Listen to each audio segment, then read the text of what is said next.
প্রবাসী ভোটাররা ওনাদের কিছু অ্যাড্রেসে ভুল হচ্ছে। 7টা দেশের এমবাসির সাথে বসেছিলাম। গতকাল রাতে আমরা সব দেশের জন্য খুলে দিয়েছি আমাদের এনরোলমেন্ট প্রসেস রাত 12টা 1 মিনিট থেকে। তো এটা আমাদের অ্যাপেরও কিন্তু সেটেল ডাউন হওয়া, অ্যাপের সাথে পরিচিত হওয়ার একটা ফেজের অংশ ছিল প্রথমে যেভাবে আমরা রোল আউট করেছিলাম। তো কালকে রাতে যখন আমরা শুরু করার পরে রেসপন্স খুব হাই ছিল প্রথম থেকেই।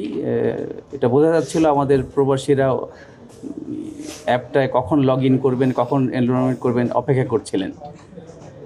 তারপর আমাদের আনুমানিক 2:30টার দিকে আমরা দেখলাম যে আমাদের স্পেশালি 7টা দেশে, সৌদি আরব, কাতার, বাহরাইন, ওমান, কুয়েত, আর এদিকে মালয়েশিয়া, অফকোর্স ইউনাইটেড আরব এমিরেট সহ এই কয়টা দেশের প্রবাসী ভোটাররা ওনাদের কিছু অ্যাড্রেসে ভুল হচ্ছে। অ্যাড্রেসগুলো ওনারা ঠিক মতো দিতে পারছেন না।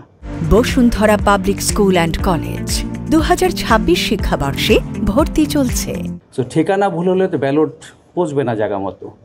সো আমরা যখন নোটিস করলাম আমাদের টিম, তখন আমরা একটা সিদ্ধান্ত নিলাম যে এখন এই 7টা দেশের বন্ধ রাখাটাই ভালো হবে সাময়িকভাবে।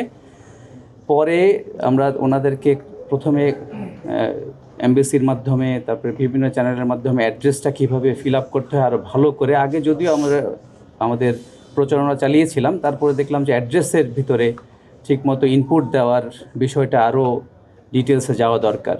যেই অ্যাড্রেসে ব্যালট পেপার যাবে বাংলাদেশ থেকে, উনি আমাদের প্রবাসী ভোটাররা যে অ্যাড্রেসটা দেবেন ওখানে আছে অ্যাড্রেসটা ইংলিশে করতে হয় পুরো, বিকজ ইন্টারন্যাশনাল কনভেনশন যেটা ইউপিইউর ইউনিভার্সাল পোস্টাল ইউনিয়ন, এটা ইংলিশে। সো ইংলিশে এখানে ইনপুটটা দিতে হচ্ছে।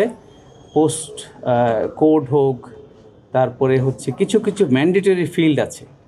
সো ওইগুলা সম্বন্ধে অবগত করানোর ব্যাপারে আমাদের আরও একটু সময় দরকার, আমাদের ভোটাররা যেন অভ্যস্ত হতে পারেন। সেইটা ঠিক করার জন্য আমরা সাময়িকভাবে বন্ধ রেখেছি। আমাদের টিম কাজ করছে। প্লাস সকাল থেকে আমরা কয়েক ঘন্টা ওখানে 7টা দেশের এমবাসির সাথে বসে আমরা লাইন বের করেছি কীভাবে স্টেপ নিতে হবে। ইনশাল্লাহ আমরা কাজ করছি। কালকে সকালের মধ্যে একটা নেক্সট রিলিজটা দেওয়ার আমরা চেষ্টা করছি, যাতে শুক্রবারে ছুটি থাকে সৌদি আরব সহ অন্যান্য দেশে। ছুটির দিন আমাদের প্রবাসী ভোটাররা যেন কাজে লাগাতে পারেন। সো আমরা চেষ্টা করছি যাতে যত শীঘ্র সম্ভব অ্যাপটা আবার এই 7টা দেশে চালু করা। আপনারা ইতিমধ্যে দেখেছেন 55,000-এর উপরে চলে গেছে। যদি এতক্ষণ চালু থাকতো 1 লাখের উপরে চলে যেত মোস্ট প্রবলি।